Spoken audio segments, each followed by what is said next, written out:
Olá, seja muito bem-vindo ao canal Explicando Direito, canal que traz diversas notícias e dicas do mundo jurídico para que você possa ficar por dentro de quais são os seus direitos e sempre que eles forem desrespeitados, você ter elemento suficiente para exercer o seu direito. E hoje eu vim falar para você tudo que você precisa saber sobre consórcio. Então, se você tem um consórcio, ou tem a ideia, um planejamento de adquirir um consórcio, uma carta de crédito, fique nesse vídeo porque eu vou te falar tudo que você tem que saber antes de realizar um consórcio.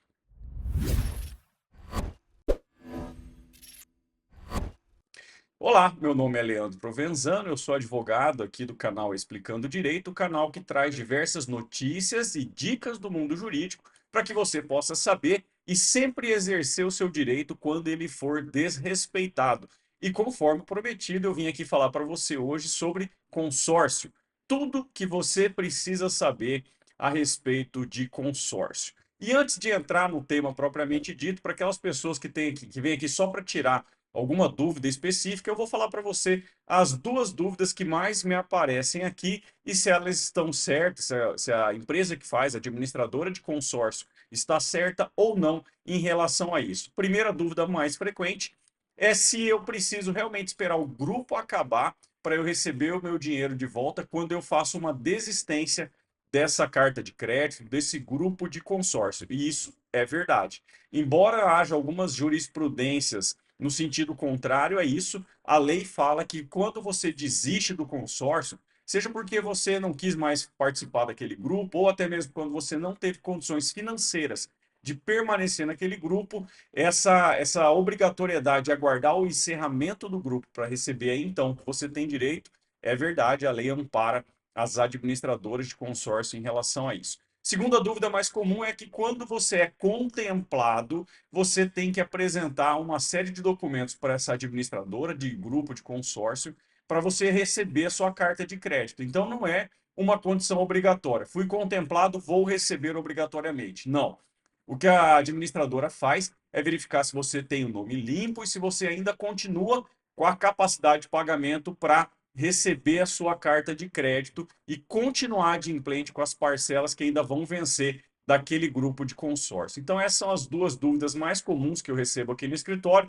E para você que veio nesse vídeo somente para tirar essas duas dúvidas, um abraço, você já pode sair desse vídeo, porque a partir de agora eu vou falar tudo que você precisa saber a respeito de consórcio. Primeiro de tudo, o que é um consórcio? O consórcio é um grupo de pessoas que se reúne para realizar um investimento ou para realizar uma compra garantida ali, seja um referente a um automóvel ou até mesmo um imóvel, como a gente costuma saber dessas cartas de créditos imobiliários. Então esse grupo se reúne, a gente reúne ali uma quantidade certa de pessoas que vão fazer aí um investimento, uma juntada de dinheiro, como se fosse um MOAI obrigatório a respeito de consórcio. E aí, ao final do grupo, ou quando você for sorteado, você recebe essa carta de crédito, que é uma quantia suficiente para você comprar aquele imóvel ou aquele veículo. Então, esse grupo se reúne sobre a administração de uma administradora de consórcio, pode ser um banco ou alguma outra empresa ali cadastrada no Banco Central para fazer essa administração de grupo. Evidentemente que isso aí vai ter um custo para o consorciado, mas isso eu vou explicar mais para frente. E por que o consórcio entrou na graça do brasileiro? Porque o brasileiro ele não tem muito hábito de guardar dinheiro para comprar as coisas à vista. Então, normalmente o brasileiro comum ele faz o uso ali de financiamentos para obter esse bem, seja ele um veículo, seja ele uma casa. Existe até financiamentos hoje em dia para financiamento de celulares, é isso mesmo. A pessoa não tem condições de guardar o dinheiro, seja porque ela tem um gasto desenfreado ou simplesmente porque ela não tem a cultura de poupar e acaba entrando então em consórcios, em MOAI, porque é uma forma dela se obrigar a ter um boleto, a ter uma dívida ali para ela fazer frente, e aí sim é uma forma obrigatória dela guardar dinheiro. Então, por causa disso, desse perfil do brasileiro, os consórcios foram tão bem aceitos aqui no Brasil pela população em geral, que muitos deles acreditam ser uma forma de investimento, em alguns casos realmente é, como eu vou te falar mais para frente. Então, hoje, o consórcio no Brasil possui um peso muito importante dentro daqueles produtos que os bancos comercializam. Então, como o brasileiro se adaptou muito facilmente nessa questão do consórcio, sendo uma forma obrigatória de ter um boleto ali para ele pagar, e é uma forma então que o brasileiro se utiliza para guardar dinheiro. Então, como é que funciona? Esse grupo se reúne, a administradora vai fazer ali o cadastro dessas pessoas, vai emitir o boleto, vai ver qual que é o valor da carta de crédito, vai atualizar esse valor ao longo do tempo para que a carta de crédito não perca o seu poder de compra. E aí, logicamente, a administradora vai cobrar ali uma taxa de administração desse grupo para fazer toda essa organização para esse grupo que vai então ter como fundamento comum, como objetivo comum, adquirir aquele bem específico da carta de crédito. Então, essa é a função desse grupo que vai ser aí regulamentado pelo Banco Central, uma empresa, pode ser um braço de algum banco, que vai então fazer a administração desse grupo para que tudo corra bem, para que ela veja, faça ali o controle se as pessoas dentro daquele grupo continuam com a capacidade de pagamento para continuar adimplindo as parcelas do consórcio, para que não tenham maiores problemas em relação a isso. Então, a administradora acaba tendo essa função dentro do grupo e você vai então poder ter uma certa tranquilidade de ter uma empresa especializada em consórcio para administrar esse grupo, para que não aconteça nenhum contratempo que possa prejudicar todos os participantes. E uma das maiores dúvidas que as pessoas procuram na internet é como que eu vou encontrar uma administradora confiável. Muita gente faz a busca, a administradora tal é confiável, aquela outra é confiável. E o que que eu te recomendo fazer? Você tem que verificar se essa administradora está ali registrada no Banco Central do Brasil como uma empresa habilitada a fazer essa administração de grupo de consórcio e depois você pode procurar naqueles sites de reclamação se esse grupo que você está se unindo, essa empresa que você está entrando, ela tem alguma reclamação ou não. E isso é um forte indicativo para você saber se você entra ou não naquele grupo administrado por aquela administradora de consórcio. Então você tem sites como Reclame Aqui, como consumidor.gov, onde você pode verificar essa credibilidade, essa idoneidade desse grupo de consórcio. E logicamente que algumas redes sociais, como Facebook, Instagram, também têm perfis ou grupos ou páginas que também são dedicadas a fazer críticas ou elogios a esse tipo de empresa. Então, você consegue consultar ali pela internet se essa administradora de consórcio ela tem o hábito de pagar tudo certinho, se dá muito problema ou não. Porque uma das maiores funções desse grupo, dessa administradora, é verificar se aquelas pessoas que estão ali inseridas naquele grupo de consórcio possuem capacidade de pagamento ou ainda possuem a capacidade de pagamento para adquirir aquela carta de crédito. Então, na internet, você pode utilizar aí vários sites para buscar reclamações em relação a essa administradora que você está pensando em contratar. Busque aí na internet, se tiver muita reclamação, fuja delas e procure aquelas com maior credibilidade em relação à administração de consórcio. Então, como eu já adiantei no começo do vídeo, uma das funções dessa administradora é verificar a capacidade de pagamento. E é por isso mesmo que, ainda que você seja contemplado, você ainda tem que cumprir alguns requisitos ali para permanecer no grupo e finalmente receber a sua carta, o seu crédito ali, nessa carta de consórcio para você adquirir o bem que você tanto deseja. Então, você foi sorteado ali, ou você deu um lance, recebeu a contemplação, a administradora vai verificar se você ainda possui capacidade de pagamento para continuar adimplindo as parcelas daquela carta de crédito. Então, ela vai verificar se você está com o nome limpo e se a sua renda ainda é compatível. Então, é muito comum nessa fase pós-contemplação você ter que enviar documentos para essa administradora de grupo de consórcio. E além disso, caso tenha mudado alguma coisa na sua relação financeira com essa administradora, você ainda pode ser exigido, ou seja, a administradora ainda pode exigir uma garantia, seja um fiador ou você colocar algum bem que está em seu nome para garantir que você vai continuar pagando as parcelas sem maiores intercorrências. Então, essa é uma das funções dessa administradora de consórcio e ela vai então exigir de você alguns documentos mesmo após a contemplação. E não adianta você falar: ah, Leandro, mas eu paguei tudo em dia, agora que eu fui sorteado, ela me exigiu um monte de coisa. É o que a lei determina para proteger, para continuar protegendo aquele grupo de consórcio.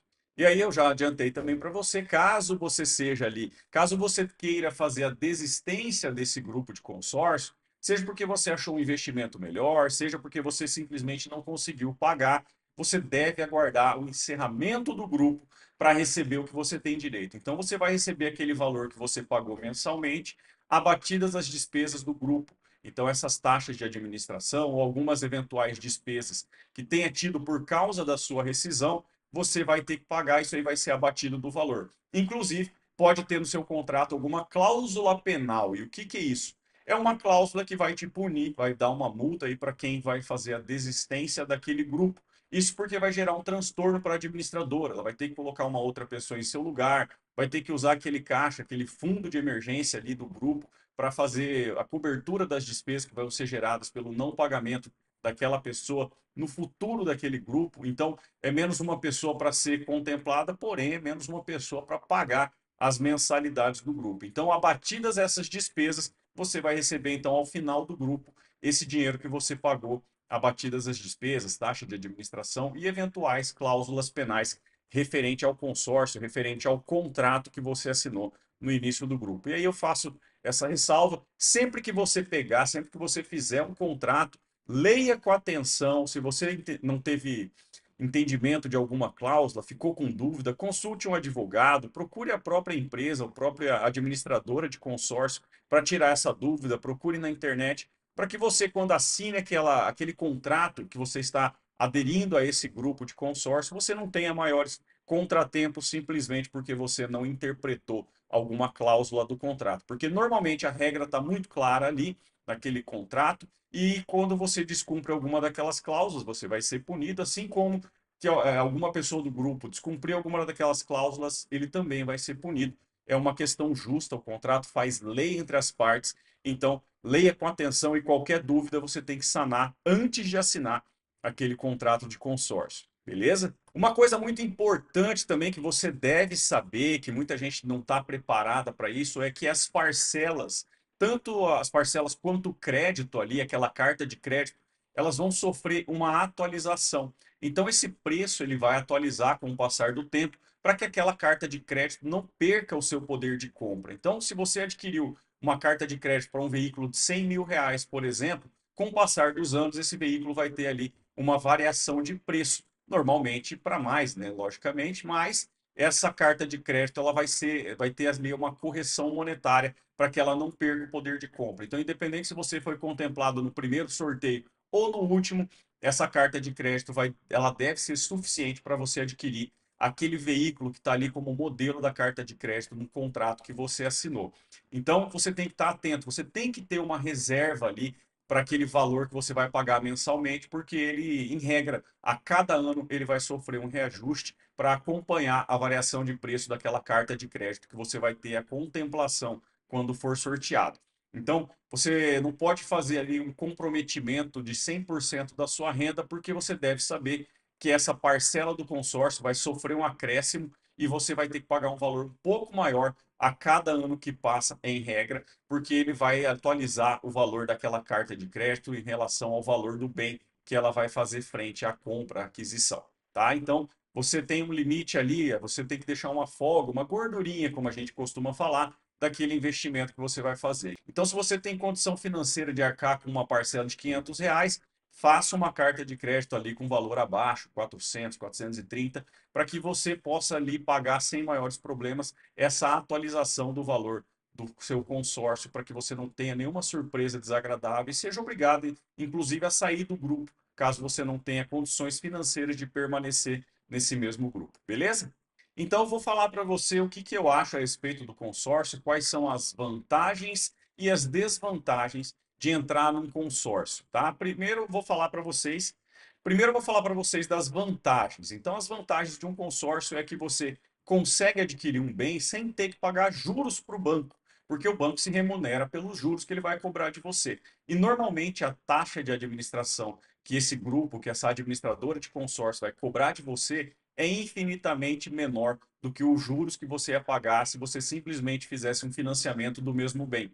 E essa taxa de administração, em regra, ela tem um valor fixo. Vamos supor que a administradora te cobra aí 25% de taxa de administração para aquele determinado bem. Então, se um bem é de 100 mil reais, por exemplo, você vai pagar 25 mil de taxa de administração durante todo o prazo daquele grupo que você entrou. Agora, se você paga um juro de 1% ao mês e faz um financiamento aí de 60 meses, você vai pagar 60% de juros. Então perceba que o consórcio ele é muito mais vantajoso do que fazer um financiamento, por exemplo, daquele bem que você quer adquirir, porque você vai ter uma despesa menor de taxa de administração do grupo do que você ia ter com um pagamento de juros do financiamento. Segunda vantagem é que você vai fazer ali um planejamento do seu gasto, né? Muito embora tenha atualização do valor que você paga de parcela, mas vai ter também um reajuste daquela carta de crédito que você vai tomar. Então você consegue ali se planejar financeiramente ao longo dos anos para pagar aquela parcela do grupo e também ser contemplado em relação a isso sem maiores oscilações, porque o reajuste ali no contrato, ele normalmente tem uma média de mercado, ele tem um valor fixo que não é tão elevado e você consegue se planejar financeiramente para adquirir esse bem que você tanto deseja. Outra vantagem é uma flexibilidade do uso dessa carta de crédito. Não é porque você comprou uma carta de crédito para comprar o carro X que você vai estar obrigado a comprar aquele carro X. Vamos supor que no meio do caminho lançou um outro veículo e você pode usar essa carta de crédito para dar uma entrada, caso ele tenha um valor acima daquela carta de crédito que você foi contemplado. Então você tem uma liberdade de usar essa carta de crédito de acordo com a sua vontade. Você pode adquirir um outro bem, mas normalmente ele não está vinculado à aquisição daquele bem específico que está ali no contrato. Ele serve como um parâmetro, mas não necessariamente ele te obriga a isso. Lógico, se você está entrando num consórcio de alguma empresa, alguma fábrica de veículo, por exemplo, ela vai querer vincular a compra de um veículo dela com aquela sua carta de crédito. Então, procure uma carta, procure um grupo que permita essa flexibilidade no uso da carta de crédito. E aí, uma vantagem, caso você tenha dificuldade de guardar dinheiro, é que você vai fazer um investimento forçado. Se você não é aquela pessoa que vai chegar ali no começo ou no final do mês e vai guardar determinada quantia para um projeto futuro, para adquirir algum bem, você vai ser forçado a fazer isso caso você entre num consórcio. Então, eu vou colocar essa aí como uma vantagem, muito embora eu creia que isso aí não seja vantagem do uso racional do seu dinheiro, mas caso você tenha dificuldades, você pode usar aí um consórcio, vamos colocar aí como uma obrigação de guardar dinheiro. Você pode ser ali um primeiro passo para que você se obrigue a guardar dinheiro e no final do grupo você já pode ter adquirido esse hábito de separar uma quantia do que você ganha para fazer investimentos. Então, você pode até utilizar o consórcio como uma forma de obrigar a você a começar a investir o seu dinheiro. Beleza, Leandro, você me falou das vantagens, mas o que você acha que são desvantagens de entrar num grupo de consórcio? A primeira delas é a incerteza da contemplação. Então você não sabe se vai ser contemplado no primeiro sorteio ou no último. E isso vai te trazer uma certa incerteza em relação a quanto que você vai adquirir aquele bem, quanto que você vai receber essa carta de crédito. Então isso eu vejo como uma desvantagem de entrar num grupo de consórcio, essa incerteza. Isso aí, inclusive, pode trazer um certo prejuízo. Por exemplo, você vai ser sorteado no primeiro mês, você adquire um veículo de 100 mil, e ao final do grupo, esse seu mesmo veículo vai estar custando 60 mil, ao passo que o último contemplado vai receber uma carta de crédito no valor de, vamos supor ali, 120 mil, caso ocorra essa variação do preço desse produto. Então, você vai estar ali com um veículo que vale 60 mil e o último sorteado vai ter a mesma carta de crédito suficiente para comprar dois veículos daquele que está na sua mão. Então, você tem que usar a sua carta de crédito com sabedoria e lógico que a diferença entre você investir entrar num consórcio de um veículo é muito diferente de você entrar num consórcio de imóvel, porque o imóvel tende a se valorizar ao longo do tempo, ao passo que o veículo ele tende a se desvalorizar com o passar dos anos. Então, use a carta de crédito com bastante sabedoria para que isso não se torne um peso a mais no seu orçamento familiar. Outra desvantagem, aquilo que eu já falei para você, é a taxa de administração. Todo grupo vai cobrar uma taxa de administração para fazer ali o controle daquele grupo de consórcio. Então, se você tem facilidade em guardar dinheiro, eu vou juntar dinheiro para comprar o meu bem à vista, você entrar num consórcio acaba sendo um prejuízo, porque você vai pagar essa taxa de administração, que muito embora seja muito mais barato do que um juro de financiamento, ele ainda é um valor que vai ficar ali, vai direto para essa administradora do grupo de consórcio. Então, se você tem facilidade em guardar dinheiro para adquirir os seus bens à vista, o consórcio acaba sendo aí um prejuízo devido à taxa de administração do grupo. Outra coisa que também pode se tornar uma desvantagem é essa atualização monetária da carta de crédito e, consequentemente, das parcelas do seguro.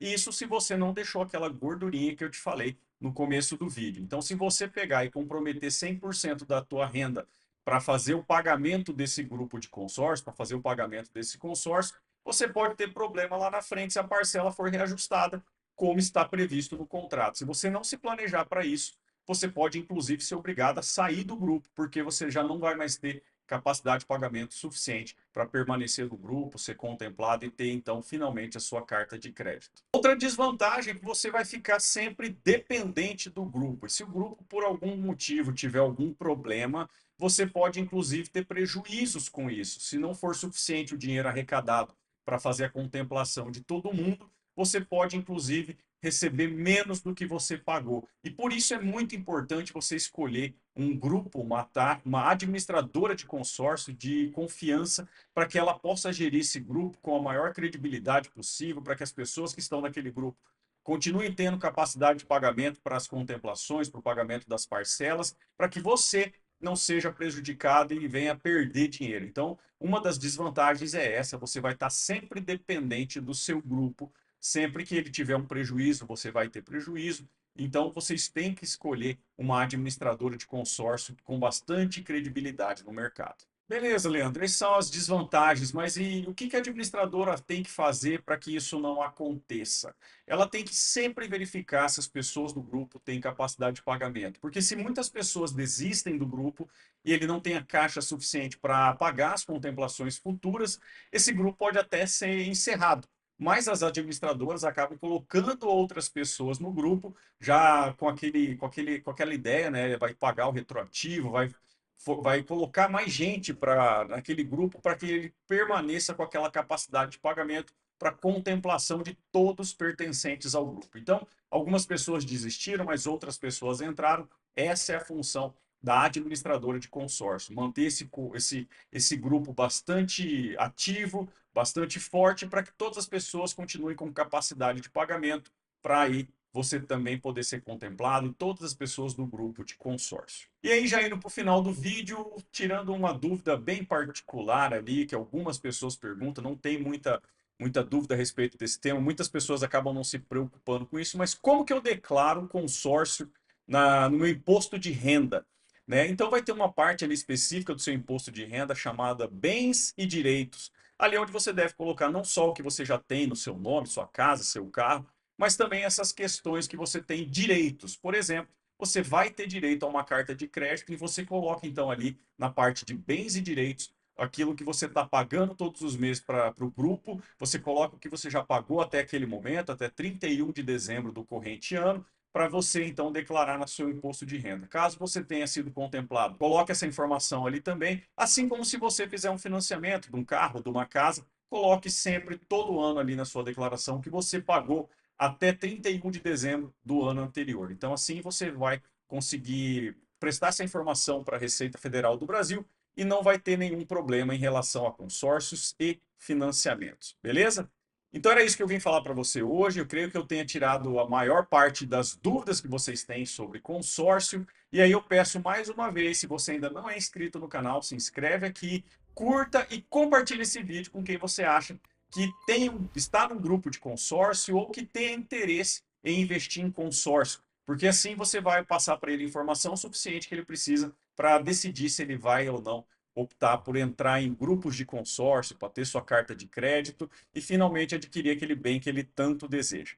E se você já entrou em algum grupo de consórcio, deixa um comentário aqui abaixo. Fala se você adquiriu um veículo, uma casa, se você simplesmente utilizou a carta de crédito para fazer algum outro tipo de investimento, se deu certo, se deu errado, deixa no comentário aqui abaixo. Agora, se você quiser sugerir novos temas para eu trazer aqui para esse nosso bate-papo, faça isso por meio das outras redes sociais que eu vou deixar aqui abaixo também na descrição desse vídeo. E muito importante também eu te avisar que a gente criou um canal do WhatsApp. O canal de WhatsApp a gente vai colocar dicas de direitos, não só em vídeo, igual eu trago aqui para o nosso bate-papo, mas também alguns direitos que a gente tem e muitas vezes a gente não sabe. Então, aqui na descrição também vou deixar esse link do canal de WhatsApp que a gente criou para fornecer informação para você em outros formatos que não seja tão somente em vídeo. Beleza? Então é isso, eu conto com a sua ajuda para crescer esse canal e para compartilhar informações sobre direito para que todos, cientes dos seus direitos, possam lutar por eles sempre que eles forem desrespeitados. Esse é o nosso objetivo e eu conto com a sua ajuda para a gente divulgar cada vez mais as informações que tornam da gente um cidadão mais eficiente. Beleza? Conto com a sua ajuda e um grande abraço.